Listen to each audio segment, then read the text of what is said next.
Հարգելի բարեկամ, գիտակից քրիստոնյան հավատացյալ մարդը պետք է միշտ հասկանա ինչու է ինքը օրինակ աղոթում, պահք պահում, եկեղեցի գնում, հաղորդություն ստանում, մեղք չի գործում, զղջում, ապաշխարում, ինքը պետք է հասկանա, գիտակցի, ոչ թե որովհետև դա բոլորն են անում, որովհետև դա սովորություն է, որովհետև այդպես է եւ այլն, կամ վախից, կամ ինչ-որ ուրիշ պատճառներից։ Այսինքն գիտակից պետք է լինի եւ սիրով ամեն ինչ որ անում է իբարս Աստծո, ամեն բան անի սիրով։ Եվ այսօր կուզենայի խոսեի պահքի մասին, չնայած շատ եմ խոսել ռուսերենով եւ հայերենով, բայց նորից անդրադառնանք, որտեվ մեծի պահոց շրջանի մեջ ենք, Երուսաղեմ մի շաբաթ ուշ ենք սկսել, այսօր հիմա որ ձայնագրում եմ, Սուրբ Գրիգոր Տաթևացու շաբաթ օրը, Գրիգոր Տաթևացու, Օրոտնեցու, Օծնեցու, Հովանես Պատրիարքի հիշատակման օրն է, թող բարեխոսությամբ մեր սրբերի Տերը առաջնորդի մեզ, ամեն։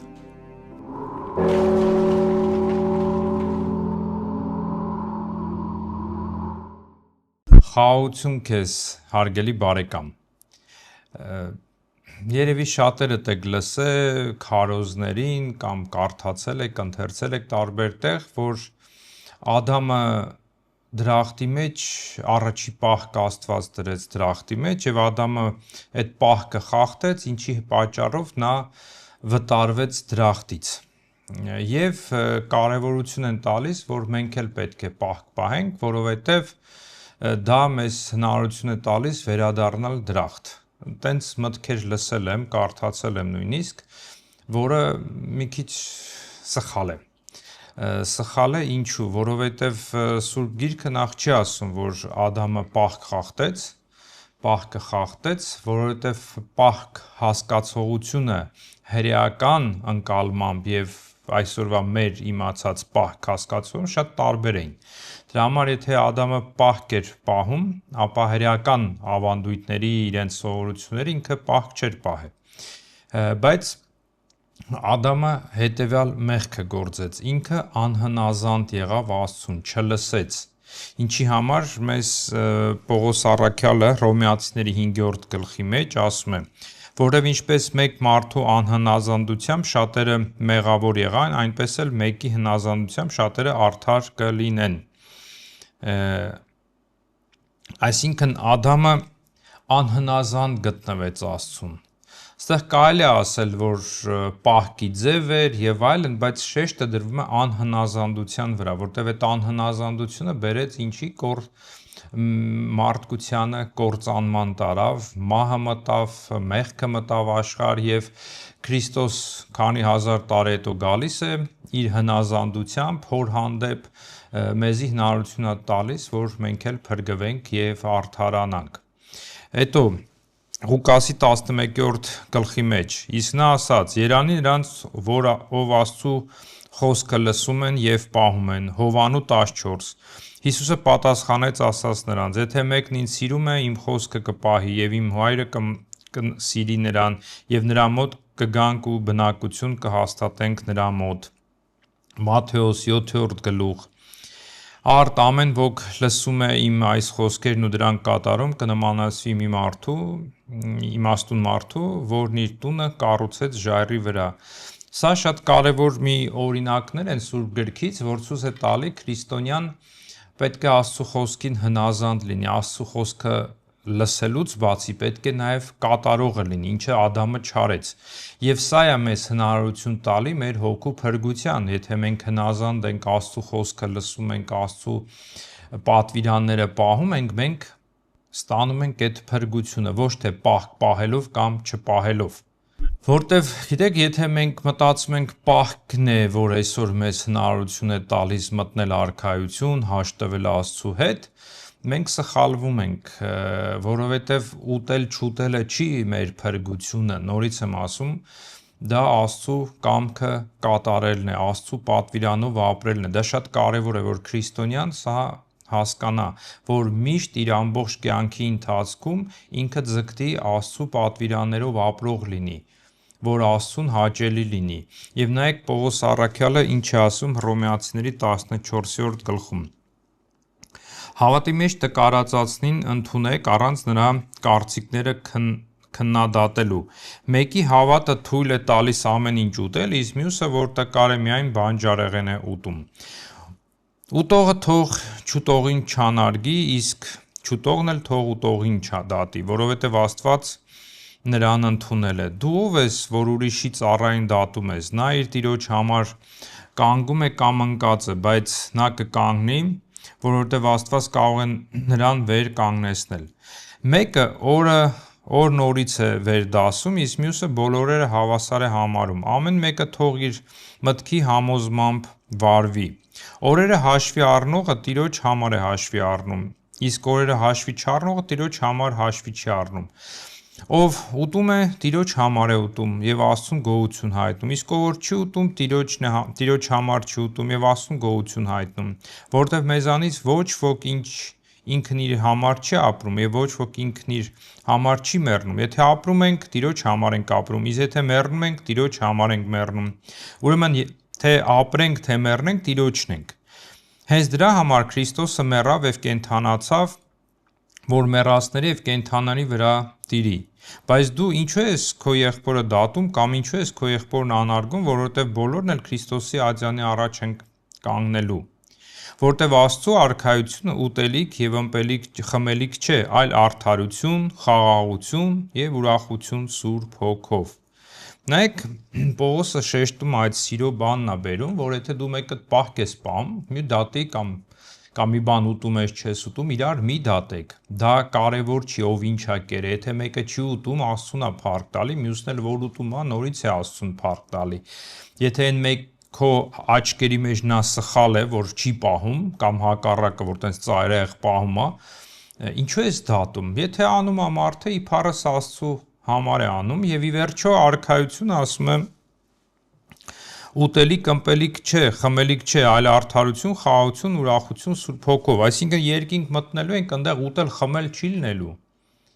Արդեն այդ բաները չի լինելու, մենք կարիքը չենք ունենալու ուտել, խմելու, այլ միշտ Աստծու խոսքը ուսումնասիրելու, այսինքն զարգանալու, դաստիարակվելու, կրթվելու, ասենց ասեմ, մի վիճակ է լինելու երկնքում։ Ու դա նորից եմ ասում, շատ կարևոր է, որ մենք հասկանանք պահքի իմաստը։ Մենք կամաց գալու ենք, որովհետև ասեմ, որ հրեաների մոտ պահք հասկացողությունը մեր պես չի եղել։ Հրեաների մոտ ավելի ծոմ իմաստն է եղել եւ այդ իմիջիալոց ծոմ բառը, որ մենք օգտագործում ենք, երբ որ ոչ ուտում ես, ոչ խմում ես, դա հրեական բառ է, ծոմ։ Մենք այնտեղից ենք վերցրել եւ Աստված հրեաներին պատվիրում է հետեւյալը Ղևտացիների 16-րդ գլխում. Այդ ձեզ համար հավիտենական կանոն կլինի 7-րդ ամսին, ամսի 10-րդ օրը ձեր անձերը պիտի խոնարհեցնեք եւ ոչ մի գործ չպիտի անեք, ոչ երկրածին եւ ոչ էլ ձեր բնակության հաստատված օտարականը, որտեղ այդ օրը քահանան ձեր համար քավության պիտի անի ձեր մաքրելու համար, որպեսզի դուք մաքրվեք Տիրոջ առաջ ձեր գործած բոլոր մեղքերից։ Այսինքն ծոմ հասկացողությունը հրեաների համար դա այդ մի օրն էր, որ Յոմ Կիպուր են ասում եւ այսօր էլ են հրեաները պահում, բան չեն ուտում եւ այն ժամանակ զոհաբերություն էին անում, քավություն էր արվում, մեղքերի թողություն էր անում այդ օրը, որպեսզի մարդ ուրիշ բանով չզբաղվի, այն նստի իր մեղքերի վրա խորհի։ Բայց երբ որ հրեաները կորցրեցին առաջի տաճարը, երկրորդ տաճարը, Երուսաղեմի կործանում եղավ, եւս ավելացան իրենց ազգային, ասենց ասեմ, կրոնական բաների մեջ, նաեւ ավելացավ մի քանի օր։ Այդ օրերը երբ որ կործանվեց, իրենք հիշում են եւ այդ օրը ծոմ են պահում։ Բացի այդ էլ, որպեսզի ավելի բարեպաշտ լինեն, փարիսեցիներ կային, որոնք շաբաթը 2 անգամ էլ էին ծոմ պահում։ Հիշում եք Ղուկասի ավետարան 18-րդ գլխում, երբ որ փարիսեցին աղոթում են, որ ասում է շաբաթը 2 անգամ ծոմ եմ պահում եւ 10-րդ եմ տալիս ամեն ամենից ինչ ունեմ։ Այսինքն դա անձնական բարեպաշտական բան էր այդ փարիսեցիների մեջ, շաբաթը 2 անգամ, 5 շաբթի օրը 5 շաբթի եւ 2 շաբթի օր է, 5 շաբթի դա երբ որ Մովսեսը բարձացավ Սինա լեռը եւ 40 օր հետո 2 շաբթի օրը իջավ Սինա լեռից։ Այսինքն այդ երկու օրվա համար են իրենք պահում, ծոմ էին պահում։ Դրա համար հրեաների համար նորից եմ ասում, պահք, այսօր ինչ-որ մենք պահք ենք ասում, դա ծոմ էր։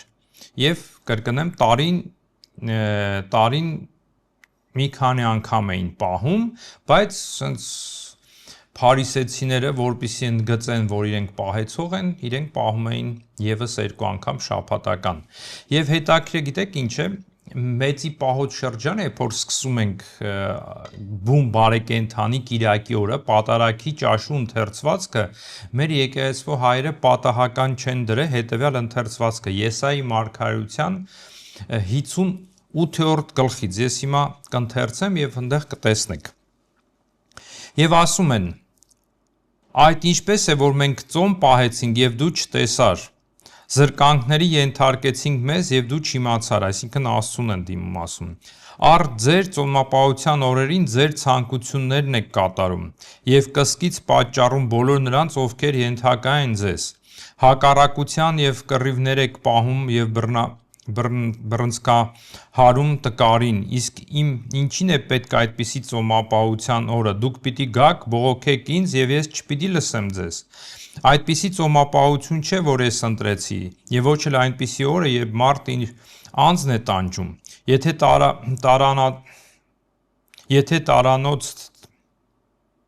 Եթե պարանոցդ կորացնես օղակի նման ու տակդ քուրձ ու մոխիր տարածես, այդպես էլ սակայն չեմ համարի ծոմ եւ ընդունելի օր։ Այդպիսի ծոմապահություն չէ, որ ես ընտրեցի, ասում է Տերը։ Քանդիր անիրավության հանգույցը, խորտակիր քո վաճառական խարդախությունն ու բռնությունը, ների եւ արձակիր նեղյալներին եւ պատրիր բոլոր անիրավ մուրհակները։ Այստեղ այդ ծոմի մասին է, որ հրեան ծոմ էր պահում մի օր կամ փարիսեցիների պես շաբաթը 2 անգամ, այդ ծոմի մասին էր եւ պատահական չի եկեղեցին դա ընթերցում է մեզ հիշեցնելու, որ եթե պահելու ես, պահք ես պահելու, ապա ուրեմն ինչ իմաստով պահի, որը կարևոր ոչ թե ուտել չուտել, այլ կարևորն է ողորմած լինելն է, չէ՞։ Քրիստոս էլ ասում ողորմություն եմ ուզում ոչ թե զոհ, շատերը զոհողություններ էին անում, քուրձերի վրա էին, քուրձ էին հագնում, մոխիր էին նստում, գլխին մոխիր էին լցնում, բայց Տերը ասում է ես այդ դա չեմ ուզում, ողորմություն եմ ուզում։ Հա, ողորմած եղեք, ներեք, մարդկանց օգտակար եղեք։ Սա է եւ պատգամը եկեղեցու, սա է, որ մենք մեր հավատացյալը չծանրանա ուտել չուտելու վրա, այսինքն մեր այս մեծի պահոց շրջանը չդառնա ստամոքս աղիքային պահք, սենց ասեմ, որ միայն մտածենք ուտելիք չուտելու ինչ-որ մասին։ Բայց հիմա անդրադառնանք հետևյալը, թե ինչպես այդ ծոմապահությունը, այդ պահքը մտավ քրիստոնյաների մեջ։ Ուրեմն առաքյալների ժամանակ առաքյալներն էին ծոմ պահում եւ օրինակներ կա Գործք առաքելոցից եւ այլն, որտեղ ասում է ծոմ պահեցին, աղոթեցին եւ ծառայության հանձնեցին Պողոս առաքյալին եւ տարբեր աղոթքից առաջ եկեղեցին ինչ-որ բաներ խնդրում, ծոմ էին պահում։ Այսինքն բան չէին ուտում եւ ծոմ պահում էին ոչ թե իրանց չարչարելու, ինչ-որ նեղելու համար, այլ որպիսի իրենք չմտածեն ուտելիքի, իրանք չտարվեն։ Մենք հիմա կամաց կգանք իմաստը պահեցողության, ընդհանրապես ինչ օգուտ է տալիս ըստ Գրիգոր Տաթևացի։ Հետո տարբեր դարաշրջանից հետո, երբ որ անցնում է երկրորդ դարն է գալիս, մոտապես առաքյալներից հետո, սկսում են քրիստոնյաները նաև ծոմ պահել, դեռ այն ժամանակ, ասենց ասեմ, ավագ ուրբաթ օրը, երբ որ Քրիստոսի չարչարանքներն էին հիշում Զատիկից առաջ, ուրբաթ օրը մինչև շաբաթ երեկոյան իրենք sense ծոմ էին պահում, բան չէին ուտում եւ աղոթք էին տրվում, որ Տիրոջ Զատիկը տոնեին։ Դա այդ սովորությունն էլ կար քրիստոնյաների մեջ։ Հետո երբ որ քրիստոնյաները սկսեցին շատանալ եւ մարդիկ էին գալիս հավատքի, եկեղեցին ինչ էր անում, նորադարձներին, ինչպես մենք ասում ենք երախա, ոչ թե երեխա, այլ երախա, նրանք, որոնք պատրաստվում են մկրտության, ինչ-որ շրջան են ունենում, եւ այն ժամանակ մարդիկ մկրտությունից առաջ ինչ-որ որոշ շրջան դասընթացներ էին անցնում, այսինքն կրթում էին իրենց քրիստոնեական հավատքի, դավանանքի, ինչի հավատալիքներին սովորացնում էին մեղք, առաքինություն եւ այլն։ Եվ քրիստոնյան, ապագա քրիստոնյան մկրտությունից առաջ մի քանի օր առաջ ինքը ծոմ էր պահում, նոր մկրտվում էր։ Հետո կամաց այդ ծոմապահությունը մի քանի օր դարձավ, հետո ավելի 4 դարին մոտ սկսեցին ինչ անել, ավելի Զատիկից առաջ, այսինքն Տիրոջ Զատիկը տոնելուց առաջ մարդիկ սկսեցին 40 օր պահք պահել։ Իսկ այդ ժամանակ նրանք, որոնք պետք է մկրտվեն, այդ երախաները, իրենք գալիս էին եկեղեցի կամ որտեղ քրիստոնյաները հավաքված էին, եւ այդտեղ իրենք մնում էին միջև առաքելական ավետարանի ընթերցում, առաքելական թղթերի, ճաշու ընթերցումները, իրենք մնում էին։ Հետո այդտեղից է, որ եկեղեցում ասում են մի ոգ երախայից, ապաշխարվածան մաքրից, դրանից հետո բոլորը դուրս էին գալի, որտեղ իրենք պատրաստ չէին հաղորդություն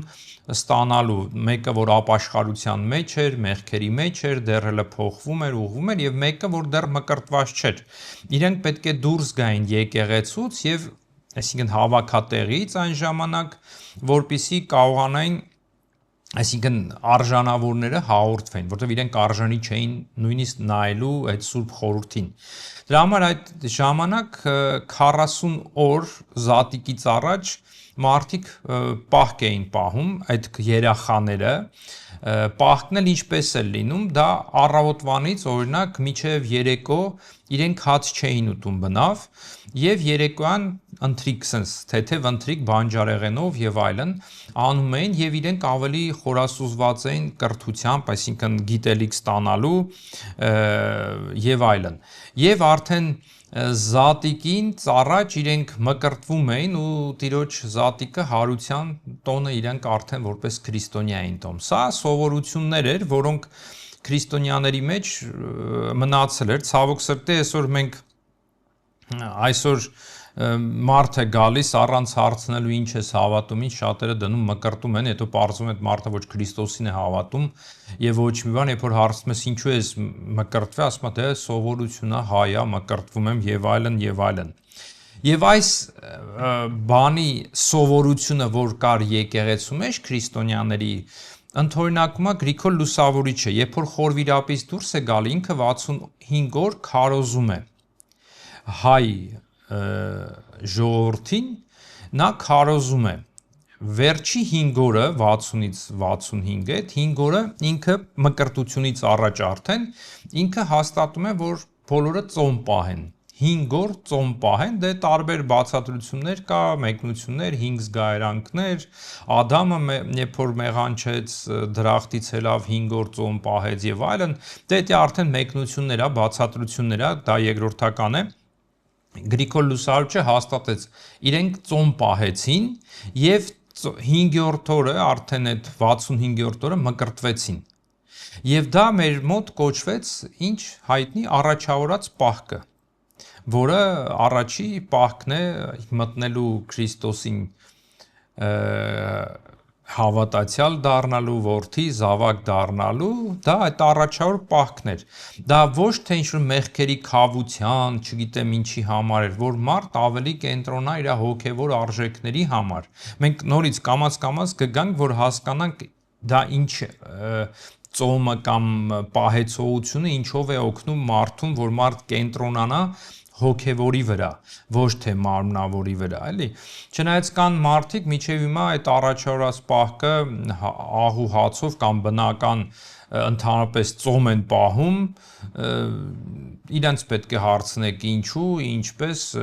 դա արդեն մի ուրիշ հարց է, բայց իմացեք, որ այս առաջավոր պահքը նրա համար էր, այդ սովորությունը քրիստոնեական որ կար, երբ որ քրիստոնյային այդ երախային պատրաստում էին մկրտության, ինքը մկրտվելուց առաջ քանի օր ծոմ էր պահում, ժամանակին 1-2 օր, հետո 5 օր, հետո 40 օր, ինչպես որ ասեցի։ Իսկ ավելի 4-5-րդ դարի ընթացքում մեծի պահոց շրջանը դառավ ավելի պարտադիր մի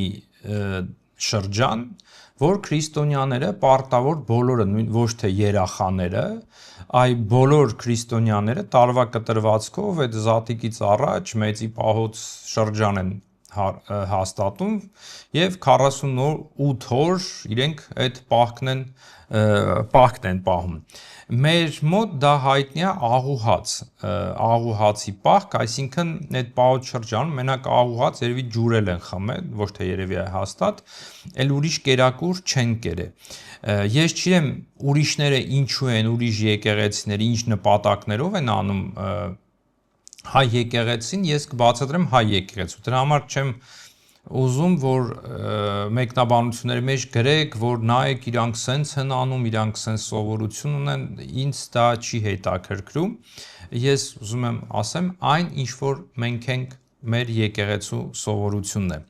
Ուրեմն նախ եւ առաջ ասեմ, որ այդ ժամանակը 4-5-րդ դար մեծ sense մի շարժում սկսեց վանականության, մարդիկ սկսեցին գնալ անապատ, որտեվ արևմուտքում, այսպես ասեմ, եւ հռոմեական կայսրության բուզանդական այդ կողմերը շատ մարդիկ սկսեցին հավատքի գալ, ասենք ճակերտալ հավատքի գալ կայսրական հրահանգով, այսինքն մարդիկ չէին հավատում, գալիս մկրտվում էին եւ քրիստոնեության այդ շրջանակներում եւ աստվածաբանական հարցերը նույնիսկ դառնում էին պալատական քննարկման, այսինքն թեմաներ էին դառնում, հավաքվում էին փոխարենը քննեին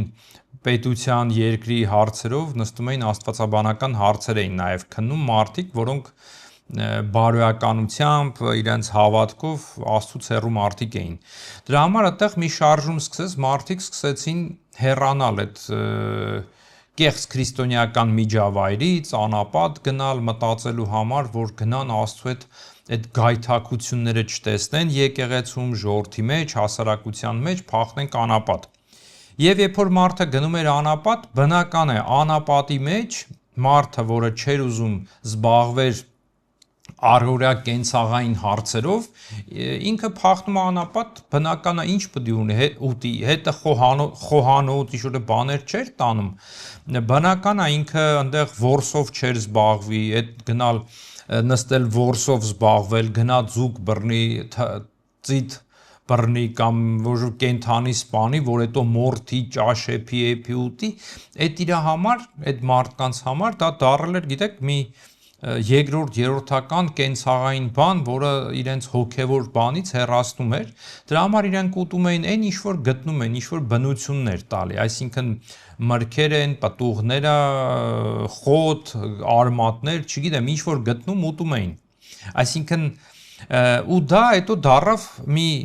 սենց ասեմ, կանոնական բան դառավ, վանականը պետքա միշտ չուտի, այս բաները չուտի, ես միշտ այս օրինակն եմ բերում, որ ինչ շատ սովորություններ կա, մենք շատերը չգիտեն ինչու դա եղավ, բայց դա դառավ օրենք եւ այդ օրենքով հետո ասում ես ինչու է ասպես չգիտեն։ Ես այդ օրինակն եմ բերում, մի բուդդայական վանքում մի գուրու կար, աշակերտներ ուներ, ուսուցիչ ասենց ասեմ, աշակերտներ ուներ եւ այդ սովորությունն են շաբաթը մի օր, ինչ-որ 5 շաբթի օրը հավաքվում են, մի հատ ծառ ունեն, ծառի տակ նստում զրուցում էին, հարցեր էին տալի, ինքը խրատական խոսում էր, քարոզում էր, հետո մեդիտացիա էին անում, ասես խորասուզվում էին աղոթքի մեջ, անջատվում էին միառժամանակ եւ ունեին կատու։ Դե գիտեք, բուդդիստները բան են, վախում են նույնիսկ ճանճ սատկացնեն, որովհետեւ կարող է հավատում են, որ իրանց պապու հոգին մեջն է, սպանեմ, վաղը ես էլ որ մեռնեմ, կարա այդ ճանճի մեջ ծնվեմ, էլի սենց բաներ ունեն։ Եվ կատու ունեին, որը գալիս իրենց խանգարում են, իրանք չէին ծեծում, չէին սատկացնում այդ կատուին, ինչ էին անում, որ այդ կատուն իրանք չխանգարի, իրենց քսվրտվելով բան, տանում են մի հատ տեղ կա, փագում են, փագի տակ են գցում ու նոր նստում էին այդ իրանց խրատական աղոթքներ, զրույցներ, աղոթքներին։ Եվ անցնում են տարիներ, մեռնում է այդ գուրուն աշակերտները նոր սերունդ է գալի, բայց այդ սովորությունը մնում է ծառի տակ ամեն 5 շաբթի հավաքվել, միասին զրուցել, աղոթել, բայց պետք է կատու ունենան, բռնեն, դնեն այդ պահարանի մեջ կամ սենյակի մեջ փագեն, հակառակ պարագային, եթե այդ կատուն չդնեն այնտեղ, ապա այդ բանը իրականություն չի լինի, այսինքն չի ընդունվի, հաստատ չի լինի։ Եվ այսպիսի շատ բաներ քրիստոնյաների մեջ կա, մտել է։ Դրա համար այն վանականները, որ գնացել են անապատ, միսը չեն կերել նախ եւ առաջ նաեւ այն բանից, որտեվ գիրքերն է բորբոքում, եթե շատ ուտես։ Երկրորդը նորից եմ ասում, այդ իրենք չեն ուզեցել զբաղվել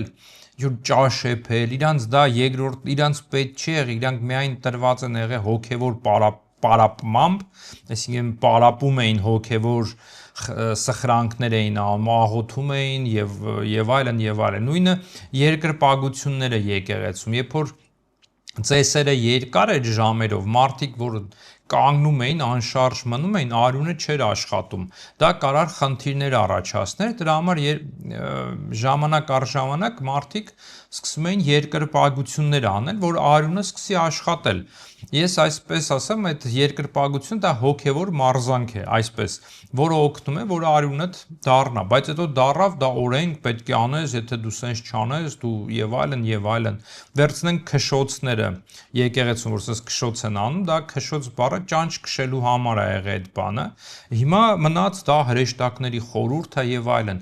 Եվ դա լավ բաներ են, բայց պետք չի այդ ամեն ինչից դարձնել դոգմա, ինչ որտեղ օրենք եւ այլն եւ այլն։ Դրա համար մեր եկեղեցին ինչպես է հաստատել պահոտ շրջանը, ինչա արե այդ պահքի իմաստը, դա ապաշխարություն է, որովհետև քրիստոնյան եկավ ժամանակ, որ նամանոթ հիմա էլ մեր ժամանակ, մարդիկ, որոնք մկրտված են, եկեղեցի են գալիս, կամ տարին մի քանի անգամ են գալիս, անհոգ են ապրում, մեղքերի մեջ չեն աղոթում, ծուլանում են աղոթքի մեջ եւ այլն, եկեղեցին իրենց որպիսի կանչի դեպի ուղղվելու ճանապարհ ապաշխարություն է սահմանել, մեծի պահոցը որպես ապաշխարություն է դրել, որ քրիստոնյան ապաշխարությամբ մոտենա զատիկին, ոչ թե առանց անհոգության։ Դրա համար քրիստոնյաները, որոնք ապրել են անհոգ բանտ, եկեղեցին նորից եմ ասում, դրել է դա ապաշխարություն, ինչպես Տաթևացին ասում է, մեծի պահոց շրջանից մենք նախ խոստովանվում էին մարդիկ գալիս, իրենց ամբողջ տարվա կտրվածքով ինչ մեղքեր են գործել, գալիս խոստովանվում էին եւ նոր մտնում էին ապաշխարության, որտեղ մենք ունենք եկեղեցվո Սուրբ Խորհուրդ, ապաշխարություն, որը բաղկացած է 3 մասերից, այսպես ասեմ։ Դա զղջում սրտով, խոստովանություն առվոտն քահանայից, ինչպես Տաթևացին ասում, եւ ապաշխարություն այդ բժշկությունը գործերով, որը մեր եկեղեցու 3 ըստ Գրիգոր Տաթևացու 3 կարևոր քահանան է որոշում ինչ ապաշխարություն դնի, որտեղ տարբեր մեղքեր կա, ապաշխարությունը դա հիվանդության բժշկություն է, այսպես ասեմ,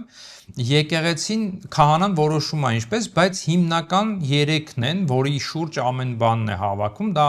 պահ, աղոթք եւ ողորմություն։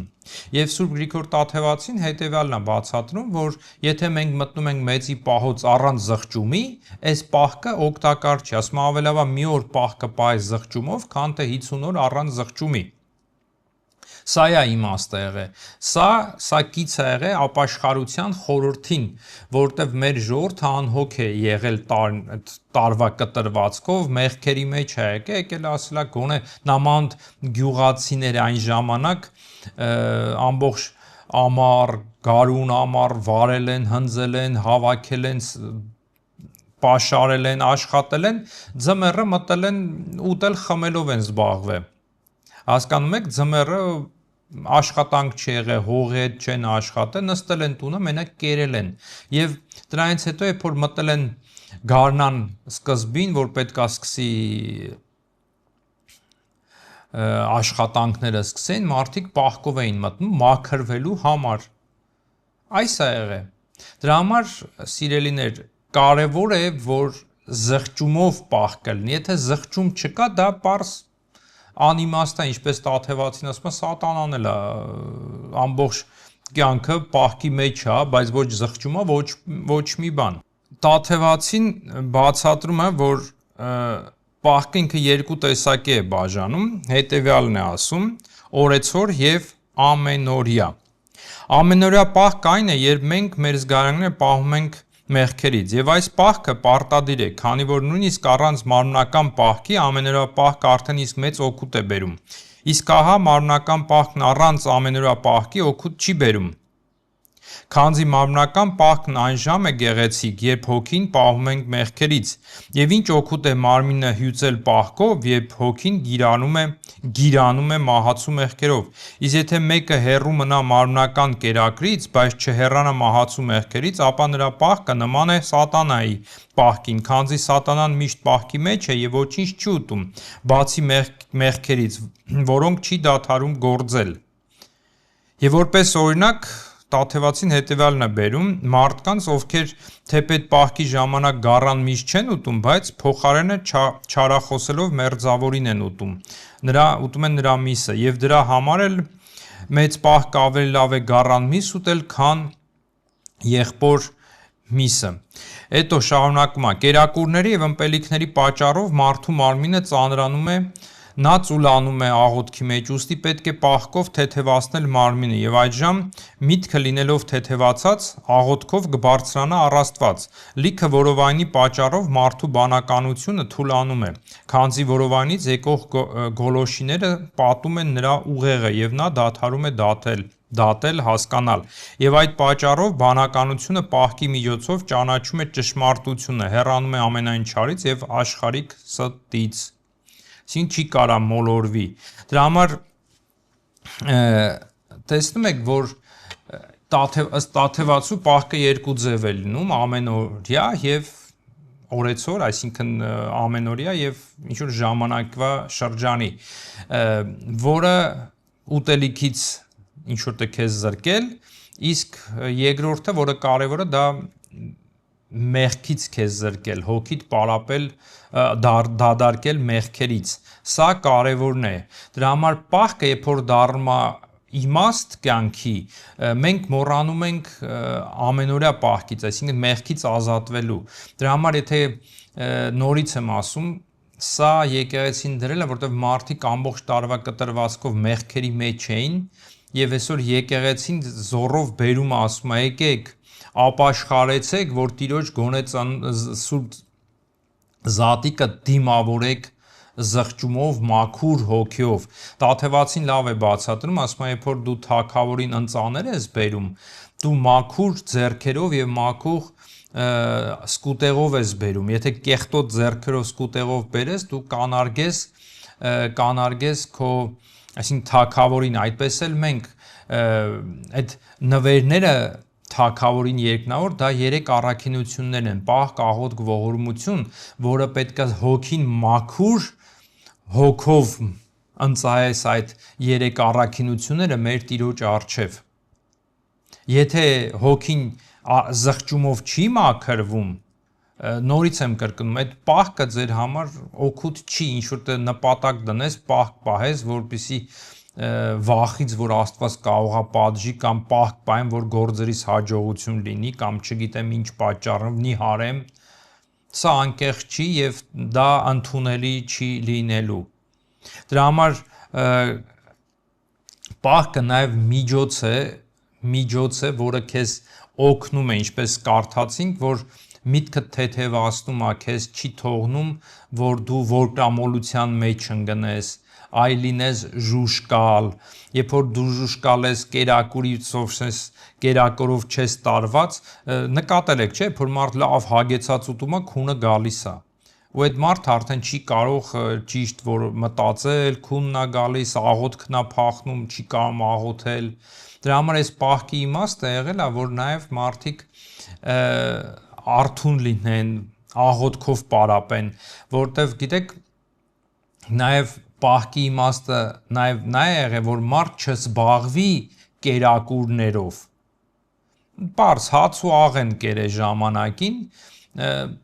որովհետև չեն նստել մտածել ինչ պատրաստեն, ինչ գնան, ինչ այն վաղ խանութները տենց չի եղել, շուկա է եղել, կամ էլ գյուղացին իր տան մեջ շուտ է բան է ունեցել, այսօր է որ գնում ես խանութ, տեսականի կա, դրան դեռ կանդրադառնանք, բայց Տաթևացին նաև կարևոր բան է ասում, նայեք ինչ հետաքրքիր բան է ասում, 3-ից այդ պահք աղոթվորմությունից Տաթևացին ասում է առավել մեծ է գեղեցիկ է ասում է աղոթքը, քանի որ պահքն ու ողորմությունը միշտ չէ որ կատարվում են,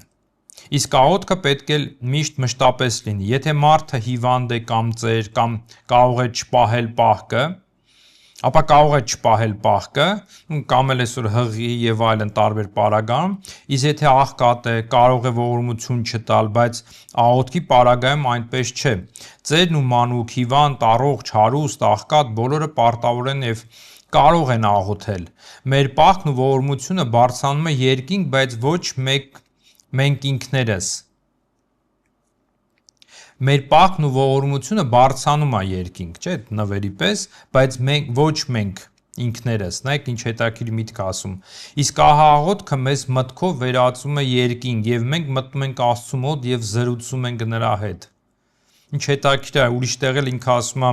երբ որ մենք Սուրբ Գիրք ենք կարդում, Աստված է մեզ հետ խոսում, երբ որ մենք ենք աղոթում, մենք Աստծու հետ ենք խոսում, այսինքն Աստծու դեմ արդիման ենք կանգնում, այսինքն պահքն ու ողորմությունը մեզ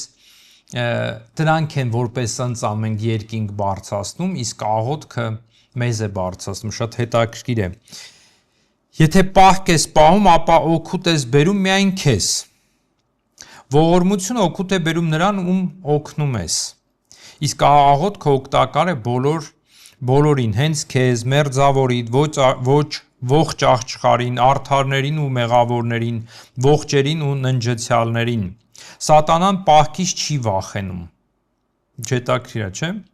Քանզի ինքը միշտ պահքի մեջ է, չի ուտում։ Ողորմությունը խափանում է, կարա խախտի, նենց մտքիդ մեջ դնի, որ ողորմություն չանես, բայց աղոթքից վախենում է։ Եվ ինչպես լույսն է հալածում խավար, այդպես էլ կցրվեն նրա բոլոր որոգայիթները։ Երբ հիշենք Աստծու անունը կամ սրբերի անունները, կամ էլ մեր վրա խաչի նշան դնենք, այսինքն խաչակնքվենք։ Նայեք ինչ հզոր բան է ասում Տաթևացին։ Այսինքն այս պահքն ու ողորմությունը նպաստում են քեզ, որ դու կարողանաս աղոթես, որտեվ ողորմած սիրտը, փխրուն սիրտը, ներող սիրտը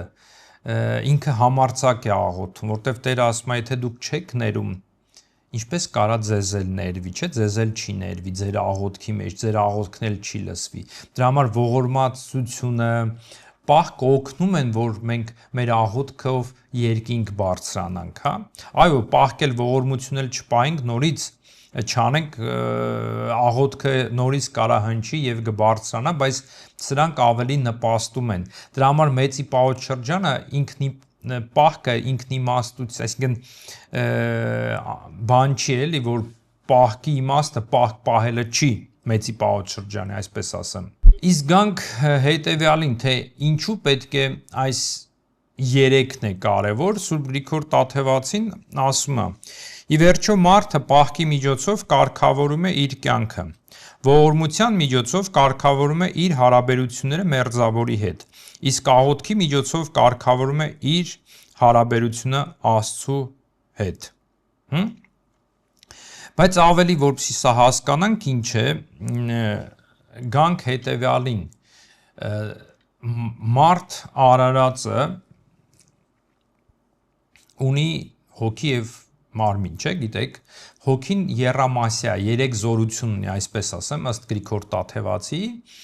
Ուրեմն նախ, երբ որ կինը հղեանում է, որովայնի մեջ ձևավորվում է հոգու սաղմի հետ միասին, սկսում է ձևավորվել նաև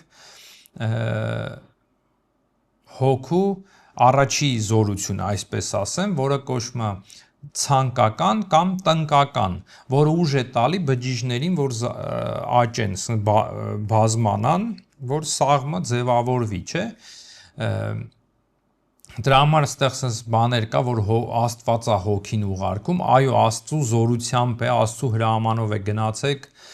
բազմացեք, աճեք, չէ, այդ հրահանգով եւ կնոջ ամուսնու սերմը միանալով սկսում է սա աշխատել, ոչ թե Աստված մի հոգին մի տեղից վերցնում դնում, այդո այդ հոգին մեռնում է գնում, այդո նորից վերցնում է, չէ, ամեն մենք այդ բանին չենք հավատում, այդ ռեինկարնացիա հասկացողությունը, հոգին ամեն մարդ յուրային իր հոգին է ձևավորվում հենց հղիության պահից, ոչ թե մի տեղից Աստված վերցնում տալիս է։ Ուրեմն մինչև 14 օր սկսում է այդ տնկական ցանկական մասը զարգանալ, 21-րդ օրվան հասնում է զգացական կամ ցասմական, սկսում է ձևավորվել սիրտը։ Եվ 40-րդ օրում ձևավորվում է բանական հոգին, ասենց ասեմ, արդեն միանում է, որը այդ մարդուն արդեն դարձնում է բանական, ինքը դրանով տարբերվում է կենդանիներից։ Ես դրա մասին տեսահոլովակ ունեմ, կարծեմ մարդու այդ հոգին, ինչ հիմա դրան չանդրադառնանք։ Ուրեմն Ադամը երբ որ մեղանչեց, իշխողը պետքա լիներ բանականը, բանականը հետ ընկավ, ցանկականը բարձացավ, ցասմականն է կառավարում եւ բանականը հետ անգնում։ Բանականն էր դա միջոցը, որի միջոցով, ասենց ասեմ, մենք Աստծո հետ ենք շփվում։ Ցանկականն է, որ մեջ ձևավորվում է ցանկություններ, ցանկանալ աղոթել, ցանկանալ պահք պահել, ցանկանալ բարի գործ անել, բայց դրա հետ մեկտեղ մենք ցանկանում ենք նաև մեղք գործել։ Հետո նաև մյուս զորությունն է, որը ցասմականն է, զգացականն է, որը մենք պետքա բարկանանք, ցասում ունենանք մեղքի հանդեպ, բայց մենք ցասում ենք ունենում մերձավորի հանդեպ, Աստծո հանդեպ ենք ցասմանում, այսինքն բարկանում։ Դրա համար շատ կարևոր է, հարգելիներ, որ սա հասկանանք, որ շատերը կան ուզում են իրենց մեջ ցանկությունները սպանել, զգացմունքները սպանել, չեք կարա, որտեղ դա Աստծուց դրված է մեր մեջ։ Դու չես կարա դա սպանես, սպանելով դա սխալ է, դա մեղք ես գործում, դու կարաս դա քո ձեռքը վերցնել բանականությամբ եւ կառավարել, սանձերը քո ձեռքը վերցնես։ Ի վերջո մենք մաքրվելու ենք այդ հոգևոր մարմին ենք դառնալու հարությունից հետո, որտեղ էլ այդ ցանկականը, զգացականը պետք չենք ունենալու, այսպես ասեմ, որ շարունակենք։ Ուրեմն պահք պահելով, ուրեմն ինչ է տեղն, ինչպես Տաթևացին ասում է, պահքի միջոցով կարգավորում ենք մեր կյանքը, չէ՞, մենք մերն ենք կարգավորում։ Այսինքն պահքով մենք կառավարում ենք մեր ցանկությունները, ցանկական մասը։ Մենք կառավարում ենք, այսինքն մենք երբ որ կարող ենք կերակուրին, տարբեր բաներին ասել ոչ, մենք կարող ենք նաև մեղքին էլ ասել ոչ։ Այդ սենց ասեմ, ողորմության միջոցով մենք կարգավորում ենք մերձավորի հետ հարաբերությունները, այսինքն զգացումը, ցասումը, եթե մենք ցասում ունենք, սխալ զգացմունքներ ունենք մերձավորի հանդեպ, ողորմություն անելով, ողորմությունը մի կտոր հաց տալը չէ, ողորմություն նաև ներելն է։ Երբ որ մենք մեծի պահոցում սկսում ենք ողորմություն անել, բարիք նաև գործել, մենք մերձավորի հանդեպ սիրով ենք լցվում։ Իսկ աղոթքով կարգավորում ենք Աստծո հետ հարաբերությունը, այսինքն բանական հոգին, երբ որ մենք սկսում ենք աղոթել, սկսում է Աստծո հետ կապի մեջ մտնել։ Սա է ու նպատակը այս մեծի պահոց շրջանում, որպես ապաշխարություն, սենց ասեմ, նպատակը այն է, որ մարդ նորոգվելով Տիրոջը դիմավորի, ոչ թե որ մեծի պահոցից հետո, զատիկից հետո, ճրաքալույցից հետո գատունը ձուկը ուտելով ինքը արդեն նորից նույն մեղքերի մեջ ընկնի, միջև գալ զատիկ։ Այսինքն ստացվում է, որ շատերը քրիստոնյա են դառնում մեծի պահոտ շրջանում, հետո նորից սկսում են մեղք գործել, էլի, սա եթե տաթևացու ժամանակ էր այդ բաները ցավոք սրտի, մեր ժամանակ առավել եւս։ Դրա համար արդեն ավակ 5 շաբթի օրը մենք կարգ ապաշխարողացենք կամ չէ, տենց մի կարգ կա, որ մարդկանց թողության արձակման կարգ է արվում, որպեսզի այդ 40 օրվա ընթացքում նորից է արձակում լինում, որտեղ ընթացքում կարող ենք նորից մեղք գործենք, մարդիկ օրենքով, եթե հոգևոր հայրեր ունեն, գնում խոստովանվում են, որ արդեն հաղորդվեն Տիրոջ մարմնին։ Սա է ամբողջը։ Դրա համար եթե դուք չեք զղջացը, խոստովանություն միգուցե դժվար է գտնել մեկին խոստովան, բայց գոնե զղջում, եթե չկա, այս մեծի շրջանում, այդ քո պահքը իմաստ չունենում, պահքը դառնում է սատանայից ինչով ես տարբերվում, եթե նորից մեղքերի մեջ ես դու ապրում։ Սա շատ կարևոր է, որ նորից գալիս ենք այն բանին, որ Ադամը անհնազանդություն արեց, Աստծու պատվիրանը չլսեց, չկատարեց, այսպես ասեմ, եւ սա մենք հիշում ենք, որ մենք էլ պետք է հնազանդվենք, Աստծու պատվիրանները կատարենք, որպեսզի արժանի լինենք մտնենք արքայություն, պահելով արքայություն չեք մտնի, որովհետեւ սատանան էլ է պահքի մեջ, մեզանից ավելի մեծ պահքի մեջ է ապրում,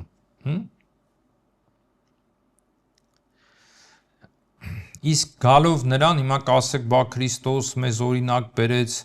40 օր ինքը բան չկերավ եւ այլն։ Այո, մեր Տերը սրա մեջ խորհուրդ կար 40-օրյա պահքի Տիրոջ ծոմապահության մեջ իր իմաստը ուներ, որտեվ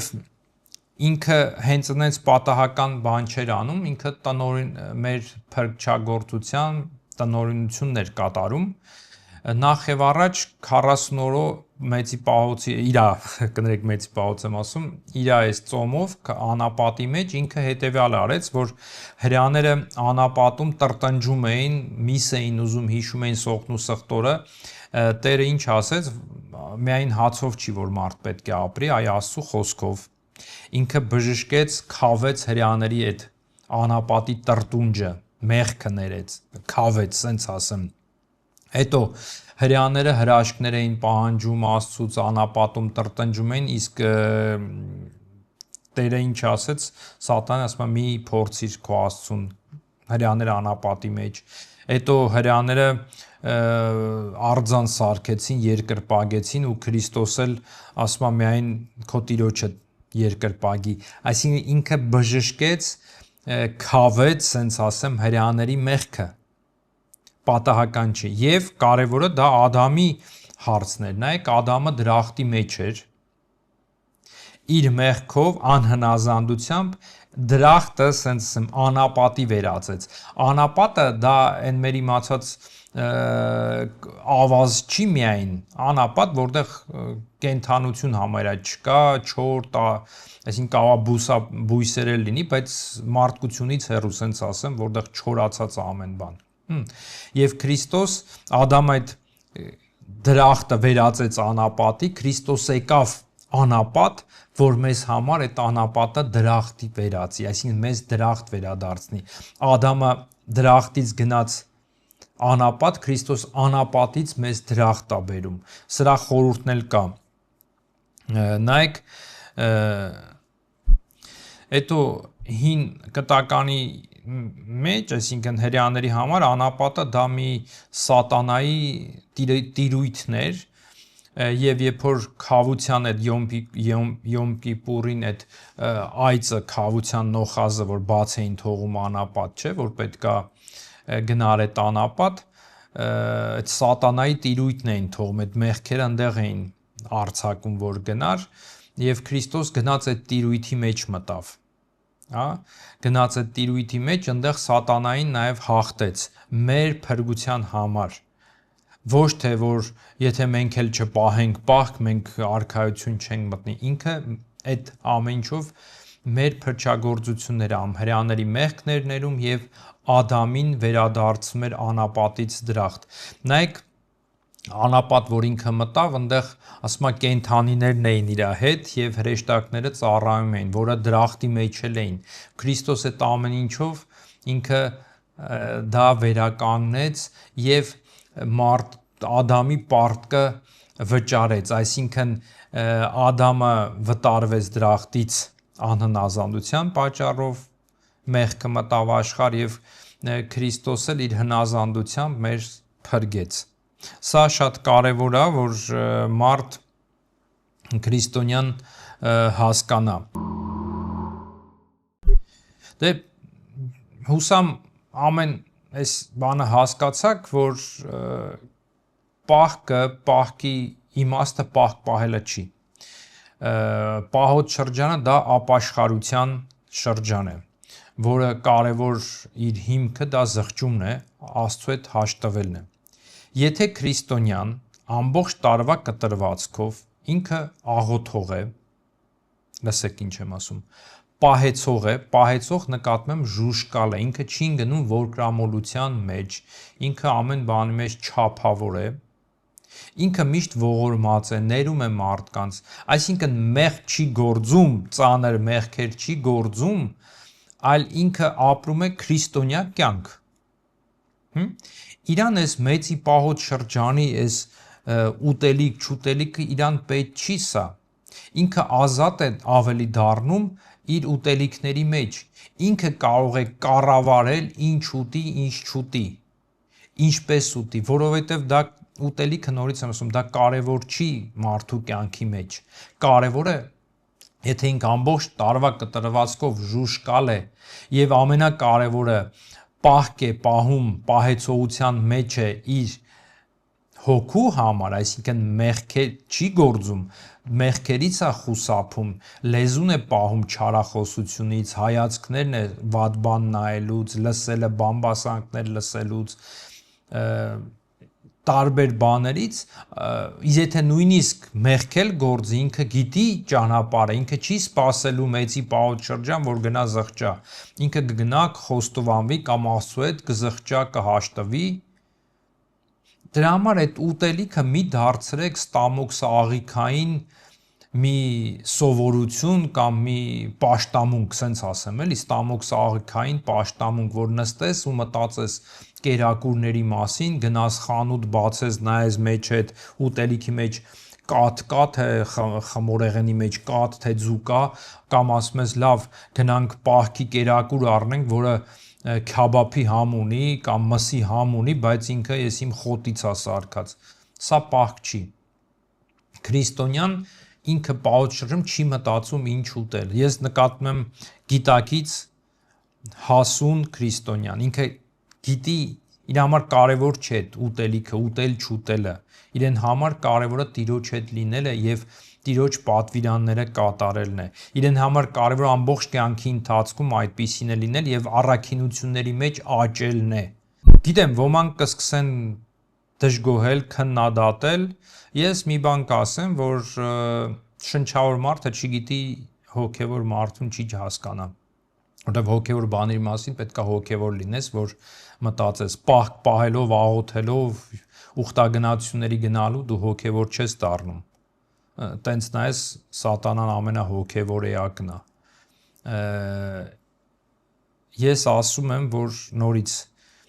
եթե դու հասուն քրիստոնյա ես, գիտակից ես, քեզ համար երկրորդական է ուտել չուտելը, դու գիտես քո առօրյան ուտելիքի ինչպես կառավարես, ինչ ուտես։ Իսկ այն որ նոր է հավատքի գալիս, նոր բան է անում, ինքը պետք է փորձի այդ պահքը պահել, որտեվ եկեղեցին դա ասում է, պետք է փորձես պահքը պահես, որպեսզի կարգ ու կանոնի մեջ մտնես, եւ բայց միշտ հաշիվ արեք, որ այսօրվա մեր կերածը եւ գոնե մի 50 տարվա առաջ կերածը տարբեր բաներ են։ Այսօր ամենաարհեստական քիմիա եւ ուտում ես,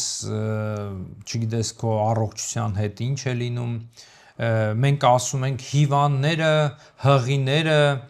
ծերերը, երեխաները չպետք է պահք պահեն, այսինքն չզրկեն իրենց, բայց այս կենթանական բաներից չզրկեն,